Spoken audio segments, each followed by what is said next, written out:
Welcome to Hometown Movies. My name is Michael Kelly, and I'm your host for today's program. As you may know, Hometown Movies is a series of programs focusing on the Flint community in the Genesee County area and the people involved in the different aspects of filmmaking here in the Flint community.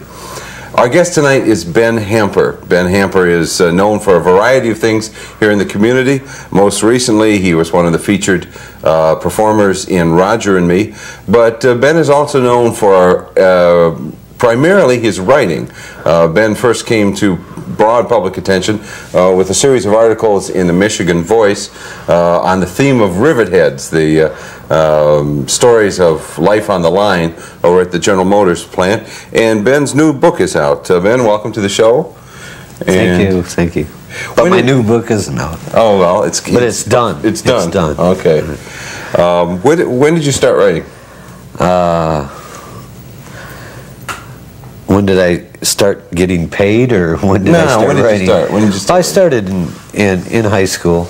In high school, it's something I realized I like to do. I flunked everything else, but I got A's in English, so I tended to believe at that early age that I had a bend toward that. You had some clues there. Yeah. So I was, this was freaky, hippie gumbo period, so I wrote a lot of poetry back then, and I always assumed I would be a fantastic poet. Then I found out what they got paid, and so I went into General Motors. Do you have an early piece that you still remember, that you still think of as, yeah, that really was pretty good?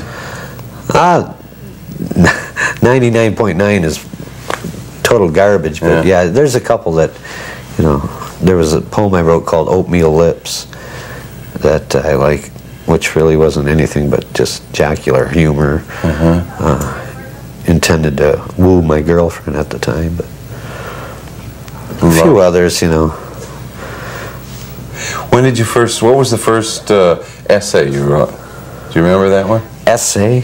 Yeah. Or article? I remember in, I think it was 11th or 12th grade creative writing, I wrote for me at that time was a long piece called Revenge of the Semi-Poems, about a bunch of poems I had never completed and that were rebelling inside the desk inside my bedroom drawer. And that's the longest thing I can remember, and the closest thing to an essay I can remember ever writing. When you got out of school and went to work, was there a time when you just stopped writing for a while? Yes. Well,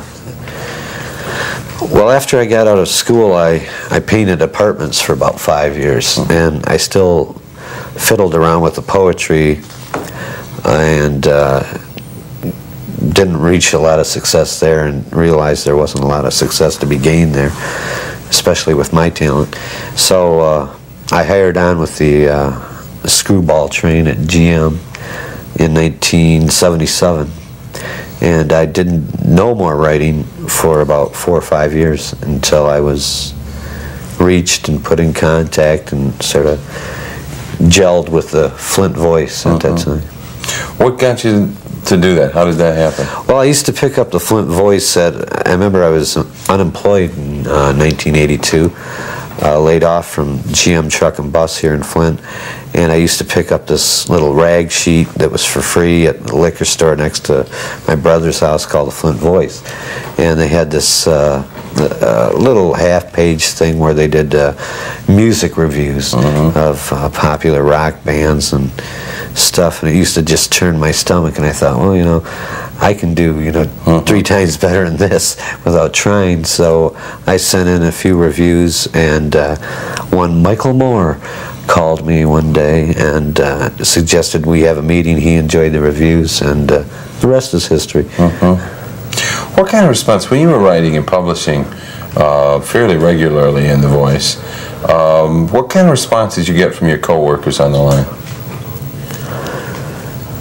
Well, that's jumping ahead a bit, because I wrote for a couple years nothing about the factory. In fact, it was Michael Moore's suggestion that I do so. Mike came up to me, and I used to all the time fill him in on stories about what had happened previously the night before at the shop, and he would get quite a kick out of it, and he'd say, you know, you just have to put this down in print because people in this area especially would be interested in hearing the wacky hijinks and, you know, the hooliganism and stuff that goes along with being a line worker. And I said, you know, nobody's going to want to read this. He says, well, give it a try, and I did. And it did prove successful. That would have been about 83, 84.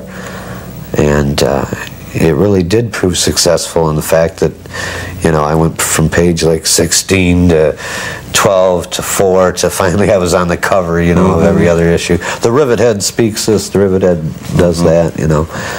And so I'd found a gimmick, and one that I liked and one that was popular, so it was good all the way around. How close do you think the character of the Rivet Head is to you? I mean, is it pretty much you, or is that a persona out there that you just used as a writer? Pretty much persona. Yeah. Because I'd like to say that I am the Rivet Head incarnate and stuff, but the Rivet Head was a brash individual who stepped down from no one, who was the leader of every instigation, who you know, led thousands of souls astray, and personally in my own life I'm incapable of that. I'm a humorous little gopher, you know, weasel type individual. But no, the Rivet Head was, I enjoyed writing through his eyes because he was what I really wanted to be. Unfortunately, I don't have the personality for that, or the liver. Now, when the Flint Voice went statewide to the Michigan Voice, how did that affect your, or the reaction to your work? Did you get any different kind of response? I think we started to get a little higher brow response. We were touching into communities like Ann Arbor and Lansing and Detroit more, you know, more often, as opposed to Davis and Burton and Mount Morris. And so yes, there's a different kind of response that I got. And I used to receive a lot of negative mail, which, you know, intrigued me at the time from then. But it was always by a bunch of, like, you know, failed, doomed writers, you know,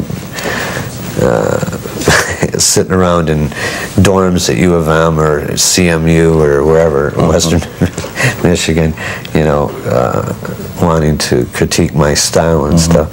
So that never bothered me. You know, I was interested in that. Getting back to a question you asked previously, what was important to me is that if it made me laugh, if it got chuckles from the 40 people I worked with on the Rivet line, if it you know, jibed with all these people, it was satisfaction to me, because those were the only people I cared about. Yeah.